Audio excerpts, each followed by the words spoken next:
All right. So happy December 3rd? 4th? Saturday. 4th? First Saturday in December 2021. 5? It's the 4th, thank you. Thank you very much. Okay, 4th December 2021. And so I think we should keep going with what we kind of started broaching on Wednesday with Sakugeki, because I think there's so many which ways to go, and I love the level changes that it kind of shows in there. I think we can really, really expound on that. Well, and I definitely want to talk about the value of level change. Why do we level change? What advantage does that confer to us? And I think it's a great kata to start looking at that and maybe branch off a little bit. So although I think it sounds like we've got a lot planned for just in general what you want to look at for Hanbok. So we'll probably catch that a little later on. But well, I mean, just in going along with the kata, sometimes that level changes because I just want to get out of here. Yeah. And I just want to so, I mean, we'll let the class tell us where we're going to go with this. I got some ideas, but hey, if they tell us to get out of here and go this way, more than willing. Sounds like a plan. All right, let's do it. All right, Monte, come on in. Let's get to work. So, happy Saturday, everybody. Everybody all set for the holidays? All ready to roll? You're just rolling. Good. Okay, good. All right, so today we're going to keep looking at Sakugeki from Koto Yu. It's just, I think the people who were here Wednesday, it's a nice kind of boom, boom, just like whack, boom, kind of kata that just gets people to the ground quick. And we're going to transition that into how we look at it with weapons. We looked at some Wednesday, we're going to look at some more today. But let's get warm back up with the kata, if I can kind of get Mr. Cheater here. So I'm going to show it just again a little bit different. This is a kata that really has to do with different levels, which is nice, because a lot of things we deal with, we kind of stay up here, we don't actually maybe get the lower body involved. This one's a nice one to kind of show that. All right, so it's a right lunging punch, a grab, right, perfect. And as that's coming in, here, take it easy on the knee. All right, that is a kick. That is a vicious breaking down kick. I like Mr. Cheaper, so I'm not going to blast out his knee so early in the morning. What I'm going for is right here to get that type of reaction. All right, I'm not kicking square into the leg, right up to the side here, so he breaks down. Okay, I think most of you guys are here on this today. All right, see if you're very familiar with this. Let's go. Change for 2 seconds because I want people to have a clear conception of range and what it will mean for your kick here. So that's coming in. Here we are. Right now I'm a mid to a little far away. What I see happen is I see folks getting very close and trying to do the kick as if they were here. If I'm very, very close, this kick, if I just try to bring my leg up, I'm going to be hitting him with the side of my foot. Everyone sees that? I don't want to show you all my dainty ankles here, but that's something I'm seeing a lot. If you're coming in and you're a little bit closer, this is going to come up, down and in. That's going to be a bit more of an effective direction for you. If you're a little further back, now if you try to come in and down, you're a little far away, right? You're not really going to get the kind of play that you want on that. That's when that becomes more of a straight shot through. All I'm asking is just be aware of your range and the dynamic of your kick. Is your kick appropriate for your position? Does that make sense? Something to think about. Keep going.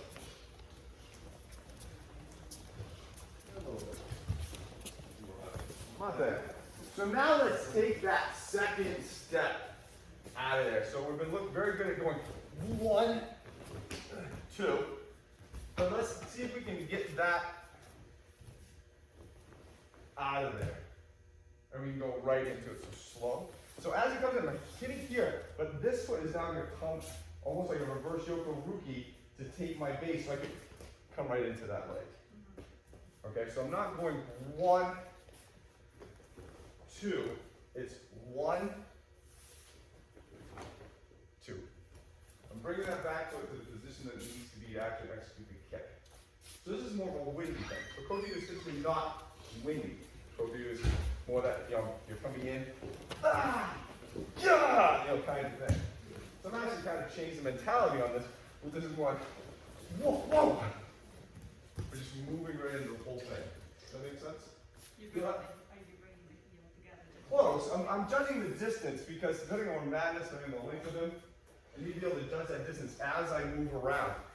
Could be a long arm, I could accidentally be close to this one, so I need to bring it back a little bit. I could be a little far away, so then I need to bring it a little tighter. So work on judging that distance as you're coming around for that hit. Set up the kick. Okay? All right, good. Y'all ever spin pizza dough? Oh yeah. Oh yeah, everybody here is like, yeah, I spent lots of pizza dough. I've tried like 4 times maybe to like throw pizza dough when I was working at a gas station. Every time it was a mess. So I don't do it anymore. But if I have Mr. Jesse here, what I'm saying is I'm seeing people spin their dough very flat. And what I mean by that is a lot of lean, and because they have a lot of forward lean on one side, their back leg has to kind of counterbalance by being far away on the other. If you were to stand on one leg and start leaning forward and try to leave your other leg underneath you, you're going to start feeling yourself off balance forward pretty quickly, right? So what do? We extend our leg behind us to maintain balance. Be aware that if we're looking at this variation, which is much smaller, right now you're treating it potentially as like it's this wide, when really it's this wide, okay? This is a smaller circle where we're bringing this in. If I do this and I try to lean forward, then what's going to happen is, I look like hell. I don't really want to be here trying to bring this in, because now I'm all sorts off balance and out of position. If we're going to be keeping this in close, this needs to stay on balance. We're not leaning forward as much. And we have a bit more equilibrium between what's going forward versus what's going back. Does everybody see what I'm saying? It's because we're spinning. And when people spin, it's much easier to kind of widen out. We're asking you to not widen out so much. And your balance will help you be in control of that. Questions? Cool, have fun. Devontae, this is a finer point to some of the higher level belts up here. So Chris, real quick. If he's coming in and I'm weighted 50-50 here, very hard to kind of accomplish this movement to align myself for the next kick. Very hard, just because there's weight on it. It affects me. But if I get to be here, this whole side is now totally unencumbered by gravity. It's not tied to the ground. I don't need it to stay right because everything's here. I'm basically balancing on one. I can now take this and arrange this wherever I want to for the next shot. So if you guys are finding a hard time like getting that step in to arrange for here, is because you've got too much weight on this. This isn't free. Get into that first one more. And now this whole back side can totally move wherever you need it to be to set up the distancing. But if you have any type of weight on it, it won't move as easy. Make sense? Because it's tied to the ground. And you'll find yourself getting back into that, oh, I've got to stop here because I'm weighted this way. But if I lean here, oh man, I can move wherever I want to. Okay? So that's 0 point, kind of like heat chill. Or we have that 0 point where we can move from anywhere. You're establishing that 0 point on this front side. Feel like, oh, I want to go here for that next shot. Or no, I want to go lean here for that next shot. But if you have any weight on that, you can't move. Does that make sense? So I'm saying, if you're having trouble with it, go forward in the first one more. Get that weight, that foot, that whole side off the ground. Then you can arrange easily. Okay, good. Mate. Okay, so you guys are doing really well with this. Again, this isn't a Sakugeki class, but it's this concept of being able to have someone throw some, just nail them and then change the level of your attack. Does that make sense? We're not getting that situation where you stun them and you keep working up top and grab an arm. You're stunning them and then you're taking them out on a lower level. All right, that's kind of the premise. We can spend all day just looking at Sakugeki and all different aspects and closer and more windy if we wanted to, but this is a weapon style. So what we're going to look at right now, I'm going to adjust, is basically think of this as more of an exercise on how to manipulate a combo midstream. All right. Before on Wednesday we looked at kind of starting from here and going up, or starting from here and going up. But what if we accidentally are in the wrong? Maybe we're going to switch positions throughout. We're going to use both of those. But because of our hand positioning, it means we have to make an adjustment on said fly. Okay? And again, think of this as more of that, because if I'm standing here like this, probably Jesse isn't coming to grab me. Yeah, unless he's on some type of map or something, I don't know. But if I'm standing here with some type of hard weapon, my guess is he's probably, he's backing off, he's doing something else. He's gonna try to grab this maybe. Maybe we'll even look at that in a second, okay? Then once we gotta get through this. But instead of standing here with this cane, which is a more apt cap, like my own fogey, I'm here, okay? Or maybe even I've actually brought it up to here because I realize something's going on. This is the position I'm starting in. So as he comes in for that grab, I'm gonna roll this up into his face, just like we have been. Now from here, my hands are in not a wonderful position to go low. I could, boom, come out through here and nail him like that and give me a 1-2. All right, which is fine, but that's not the Sakugeki thing. I'm here. As I now transition out, I'm actually going to switch my position here to throw that right in. Okay? So maybe I'm kind of here, he comes in, boom, throw it in. I need to move out of the way. This is very reminiscent to a low blow, but I'm actually using it to put this in here. And this would still be a strike as I transition back into here. So really this is an ability to go from here to here with their legs and body in the way. All right? A little complicated, a little handsy, but I want you guys to get used to actually moving from these types of positions and being able to manipulate this as you move. Make sense? All right, grab a Hanbok. Let's go.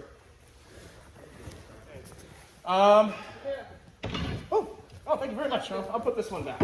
Okay, so seeing a few things, looking around. This is around if I can borrow your bike for it. So thing number one that I'm seeing is folks getting into this first position, okay, and then they're just kind of letting this go and trying to do this with their arm. The angle of this dangle is not proportional to the heat of its meat, okay? This is going to be very, very difficult to control. Yeah, you can delete that. It's going to be very difficult to have a controlled placement by just letting this go and expecting to thread it through. They're moving around, things are still happening. So that's thing number one. As we're moving in, whack, here we are. We're trying to make sure that we're essentially doing a low Hanbok strike to fit this in. Thing number two, folks get to here, and you're looking great. And then all this stuff happens. Oh, shoot, by turning in, you actually take your power away from this. Thing number three, stepping past it and leaving it behind you. Then now I try this, all he has to do is spin around and take my back.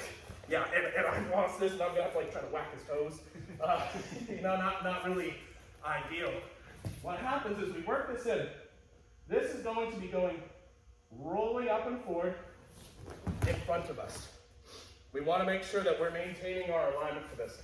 I think that the old way we used to actually practice this was, if I would call this sort of version, yeah? Which is very, very close to what we're doing now. If you go back to the old curriculum, you would see this sort of thing happen. And people would make the same mistakes you're doing now. So all I'm asking for you to do is the same thing as that. This is just a little trickier. It takes a bit higher skill to make sure that you're working that part properly. But once you're there, once you are here, this stays in front. It turns laterally. It has a little bit of like a rolling oar action, and it stays in front of you. We want to make sure that we can maintain power. Anything else is going to start probably taking it away from you, and I don't want you to lose it. You gotta stick under their balls. I want you to win. Yeah? Cool, have fun. I'm sorry, Mr. White. Just gonna say, Monte. Alright, so this is one of my favorite hits. I won't do it hard because it sucks. Who volunteers? Adam? Okay, cool. Two-handed strike to the quad with a Hanbok. This can be done on arm, but you kind of have to have some mass to it. I don't have the mass to be able to pull this off, so I kind of default to this. So as this is coming in, here, I'm just going to sink down and throw this out into his leg. Literally as hard as I can. Now, I'm not coming down, and doing that. That's not what's happening. I'm not coming down and rechambering and hitting. As this is going, I am moving down and lining this right up with that leg. Okay? All right. Nasty shot. Now, actually, from this angle, it's kind of nicer. The other nicer way is if we got to here and I was straight on his leg. Boom! All right? Because now I have all that weight, all that compression coming right there. And again, I'm not leaning down to start. I'm picking up this foot and going into that. And again, I'm being very nice out of my chambering. I was all my weight right through that thing. All right, like I had a stick and I was trying to break it across something. All right, so I'm going to try that a couple times. Be very nice to people. So sitting start. Ah! What do I need to do to be able to take this and put it right in that spot that gets that leg?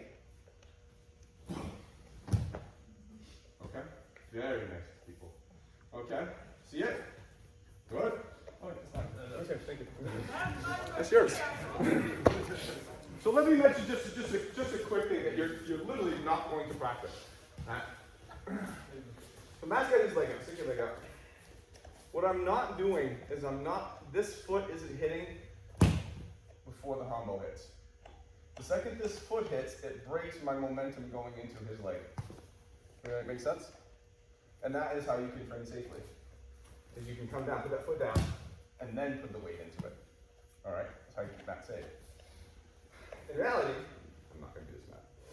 This again is stable. It's not, again, here, I want all my power going through. This foot, this is hitting, this foot's still in the air. That way I can ensure everything's going forward. Now it's a natural tendency to want to put this foot down to catch yourself. I understand that. Think of going down to this knee instead. So if you're here, I'm just going down to this knee. All right? So you pick this knee up and you go down to this one. And that ensures that everything comes down. The second you put this down first, it breaks some momentum. We see that, right? Okay. Now again, we're not going to practice. We just want to know that if you want to have a couple times just being gentle and easy while you're on the ground, fine. But the timing isn't foot Hanbok. The timing is Hanbok knee foot. Make sense? And that way you can ensure all the momentum from that strike is going through that person. Okay? But again, very hard practice. Very, very hard practice. Good. Okay, so one more tip on this before we start. Great, how about you please? The way your elbows are positioned on this is a big deal. So if Lynn holds out that Hanbok, straight up like this, and her elbows are pointed this away, okay, as she does that strike. This is a weak point, this is a weak alignment in her arm. So if you just stand there, just try to hold it. Just try to hold it straight with your elbows pointing that way. Yeah, but keep your arms straight, but just don't point that way. Yeah. I think you'll see as I push on Lynn, her elbows start to give first. So if she's doing that strike on me, those elbows aren't going to deliver the energy from her into my leg. These elbows will go out like they were. But if Lynn holds the thing and rotates her elbows down here, engages back a little bit. Okay? So just basically sitting here and just rolling it down like that.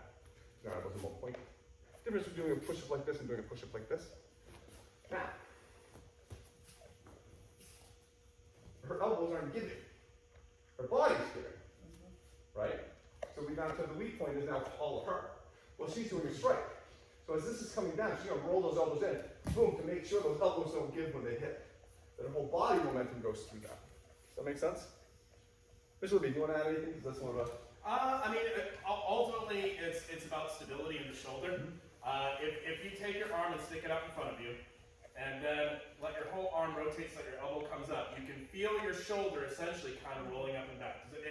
If you go up to a wall and you just start to lean on it, you can feel where your shoulder is having force put through it out behind you versus having that elbow in. Same thing. Now your shoulder's nicely sat in its socket. The force is going right to your skeleton, and skeletons are spooky, therefore it's right. So the more that we can limit things that will stop that force from going into them, the more force going into them, right? Which is better. So if you're going on Jesse, you want to make sure you don't have any weak links going down into this. Hence why we're not putting these down early, hence why we're putting these into all that force is going to that leg. All right, good. Come on, Mitz. Your push-up analogy is spot on. Thank you. One last thing on this, just before we change. So, this may not be a planned thing. I didn't know this was happening. All of a sudden, cop and go, "Geez, yeah, oh." And I'm actually maybe trying to get away, and this didn't work. And he's like, "Ooh, he's right. Oh, shit, he's right there. Oh, you know, yeah, you're trying to grab for this or something like that." I was just trying to get away, and all of a sudden, I realized that he wasn't going to let me because maybe this shot didn't quite work the way that I wanted it to. So I'm going to just dive into this. Ready? Yeah. Okay. And even if he grabs it or not, it doesn't matter. Think of this as more, whoa, my head, and I'm trying to get away, so this time we don't grab it, you just hit, and then I realize, like, oh man, I'm not in a great position to do anything. I'm not in a good angle for this. This hand's out there, and he's going to get his stuff back in a second. He even starts to kind of, he starts to turn into, oh my God, right? And I just jumped out. So in this situation, what I want you to do is I'm going to have you change your angle just a little bit. Because he comes in, what? Boom. I'm going to take a step out, almost like I'm kind of going for this arm. And then as you see him come, then we just get out of sight. Just drop out of sight. Abandon this whole upper fight. Again, this levels of this Sakugeki. You know, is that where it fights up here? No, now it's not. Or it kind of ties into that premise. And we willfully did this. I was, oh, okay, because I mean, this is a great dangle. I got Hanbok's up by his face. I'm psyched with it, all right? But then all of a sudden, like, no, I'm just going to change this fight. I'm going to go down there and do that. So you're going to hit, take a step out, and as they come around, you're going to drop down into it. Does that make sense? It's a hard shot. Okay. All right, good. So I'm asking you to do a little pretending on this. So let's get a bigger stick. See how that changes the dynamics on this. Like Chris, trying to be walking with my bow staff here. And this thing comes in. Now, I don't have the time on this one to be able to pick this up and get this in here because it's just kind of coming a little late, a little sun. And this is a little more unique look at the bow staff because we typically look at its strikes, hits, and keeping distance. We're going to look at this close. I remember this is what we did with this Hanbok. So as this comes in, I'm going to just put this side into him. Now from here, because of the length, I don't have to have that, and because of the angle, I don't have to have that weird shifting. Boom. I can still take it though, get up into around his legs from there. But I have to approach it differently because of the way that the staff is actually situated in terms of the ground and myself. So again, Chris is coming here. Geez, oh, why? I'm going to pick this right up. Go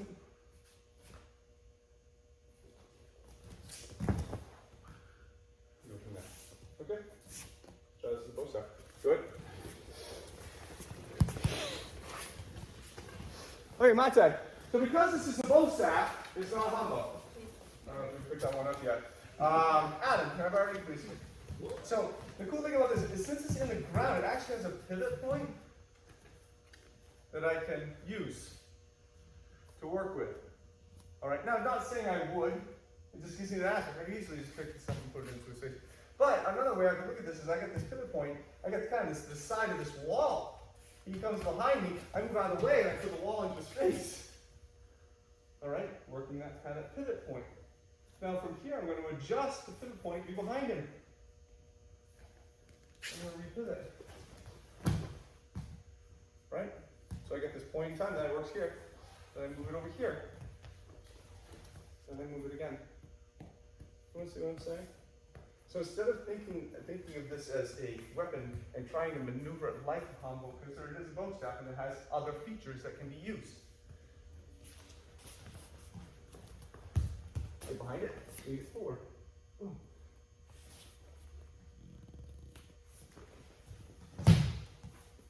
Pivot. Pivot. Do you see that? All right, use them. Use the angle change of that pivot to help you out. Alright? Now again, it doesn't say that's not going to happen. You're going to uneven surfaces or something like that. But this is an aspect, let's explore it for a minute. And then we'll get away from it. But at least acknowledge that it exists. Make sense? Good.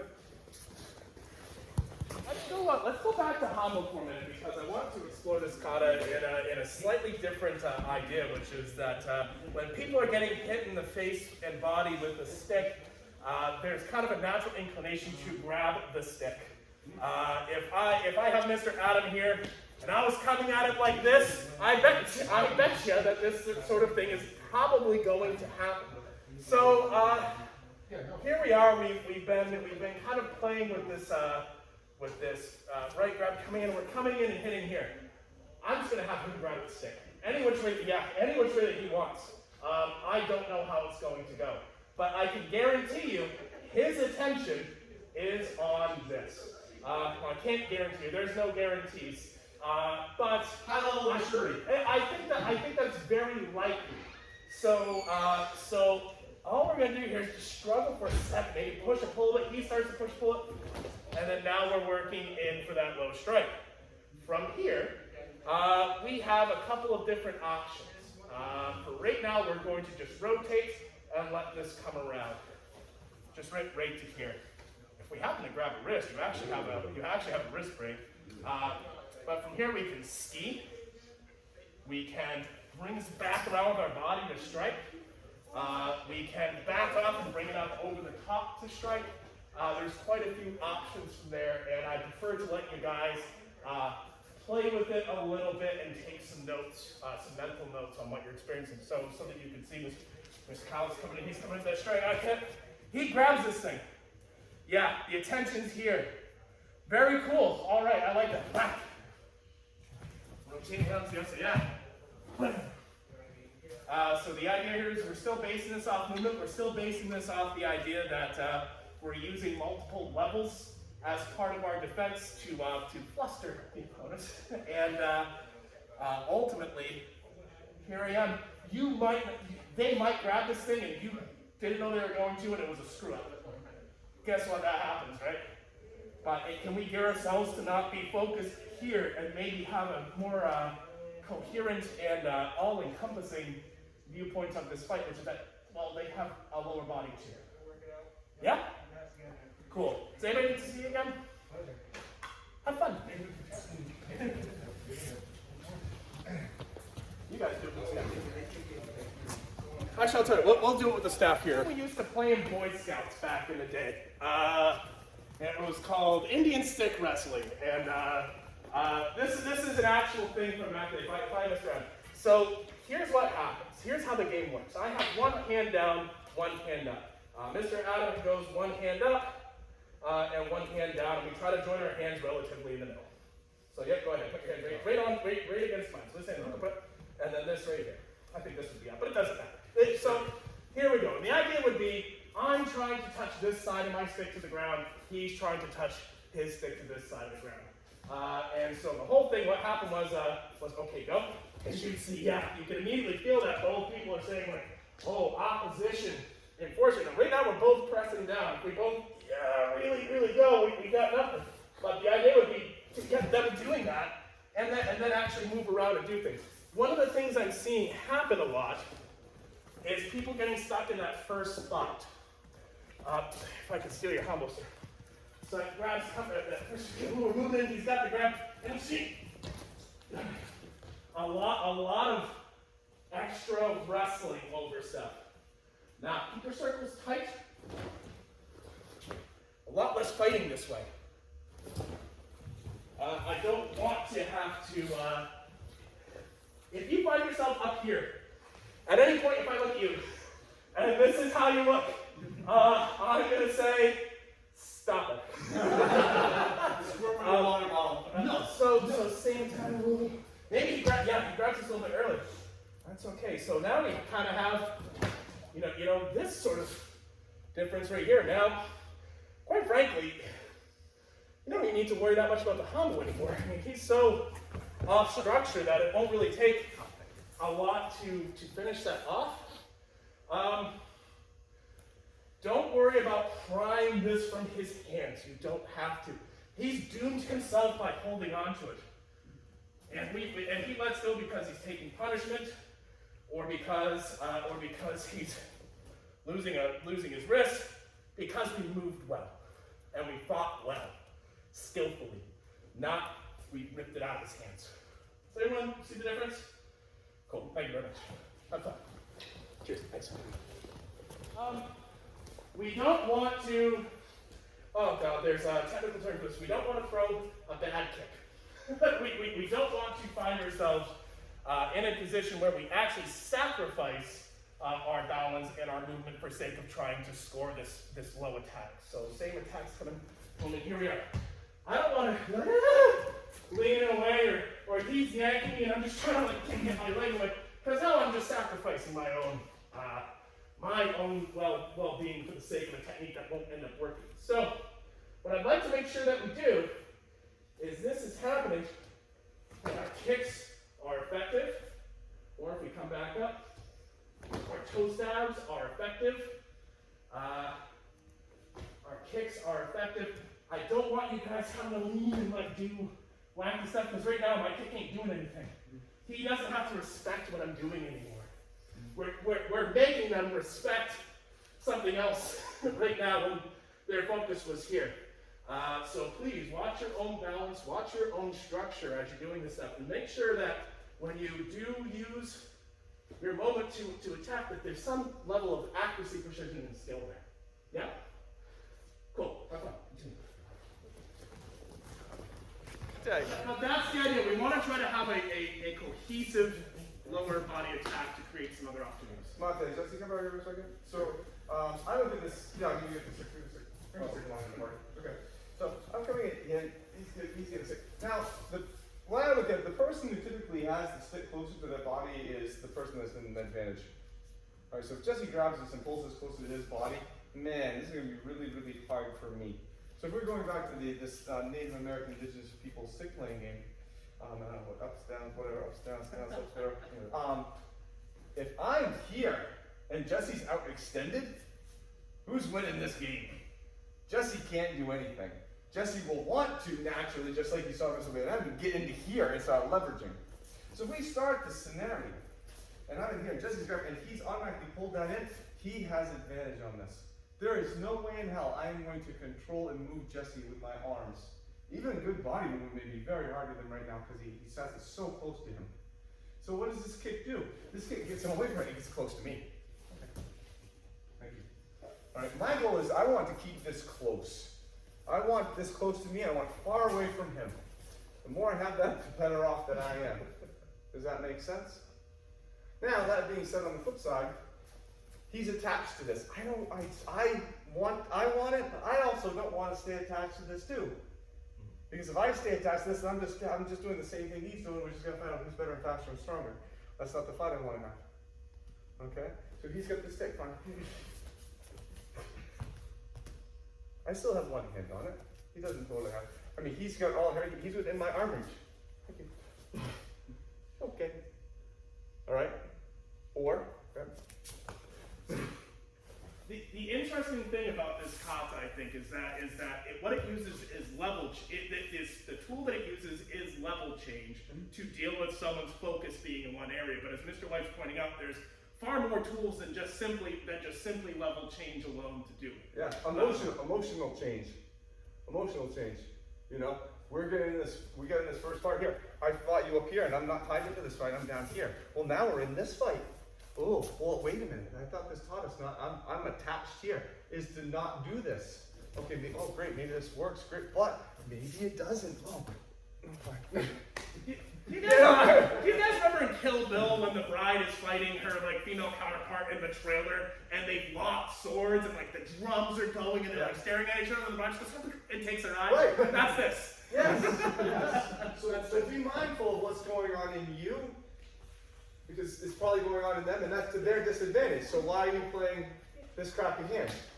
Right? They already got a bad hand. You know that they have a bad hand. Look, I'm going to beat your bad hand. I'm going to go down and go, no. Be smart. This technique is taking us to not get attached to physical levels, but let's not get attached to the emotional levels on a fight. This is a very emotional situation right here. All right? Great. We can spin them out. Great. This will work. Oh, fine. But hey, look, maybe I'll throw that in. Because you know what? It accomplishes the same thing. I'm coming in, Jesse, grab it. I punch it. Well, guess what? He's the far guy. 6 goes to me. Great. Okay? Accomplishes the same thing, but I had to have that emotional disattachment to be able to see that. That make sense? All right, go ahead. Have fun. Switch partners. Those So, I mean, ultimately, especially, I should say, that last, half hour or so, maybe a very different interpretation of where places we can go with that concept. But me personally, I love that concept just simply for the level change in the same sense I like Hanbok and Kyoto for practicing level change, for practicing the ability to be more aware of all the parameters in a fight than maybe the other guy, having a broader focus. But there's more than that in that kata too. So, yeah, and I'm glad we got here because I was hoping we could get here with this kata because, chances are someone's gonna try to grab for that weapon, and then yes, that'd be the first thing I'd do. And so you're gonna get in these weird scenarios. You're gonna get in these tie-ups. You're gonna get a knife kind of tie-up. You're gonna get in the huddle tie. They're grabbing the weapon that you're using. Well, shit, what do you do then? And it's like, well, you need to rely on the structure, going back to like phase one, but then you need to emotionally detach from that too, because you literally will want to do the same thing they're doing, and you can't. It might work, but it probably there's better luck trying something else. I think somebody said it and was very correct. I think it was Mr. Adam when we were talking about. Remember a few weeks ago we did that knife randori for a while, and everyone got a chance.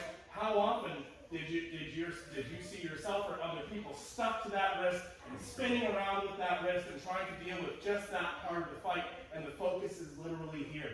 Well, that's called as a high gain signal, which is really great for Wi-Fi range, but maybe not so great for fighting. When all of a sudden it's just like, oh, you watch video of yourself doing stuff like that, and you look at it and you say, oh my god, I missed this. All these things that when you have that broader perspective are now very apparent. So this is about training yourself, to me, to be aware of that broader perspective in the fight as well. That's its own skill set, and you will grow that skill set over time. So I appreciate your time. That was a great. Yeah, and here's the thing, you can't look to find a broader perspective. You have to let go, and then be open to the broader perspective. Does that make sense? You can't force yourself to see a broader perspective. You have to let go of the one you have and be open to the ones that are there. Hence is life in general, right? But one of the things I wanted, again, in this whole thing, this is a weapons unit, but it's a weapons unit to teach taijutsu. Because if your structure's there, if your emotional intelligence is there and stuff like that, you will have better unarmed taijutsu because of it. All right? Because there is a tendency to make these into techniques only with that weapon, or really focus on winning with that weapon, or really focus on stopping them to win with that weapon. And that's not the point. The point is being detached and be able just to have your taijutsu and your body movement take care of you. And that is a tough one to break. Very, very, very tough one. But you guys are doing a really good job. Really good job. So any questions, thoughts, concerns? Okay. All right. Well, I think you guys have it. Looks like it's going to be kind of a nice weekend. So hope you guys go out and get some of your stuff done. And it is December. It is December. Yeah. Good luck getting your Christmas tree before I do. That's why I got these ones. You gotta run if you want to get the good one. All right, guys. Nice job. Nice job.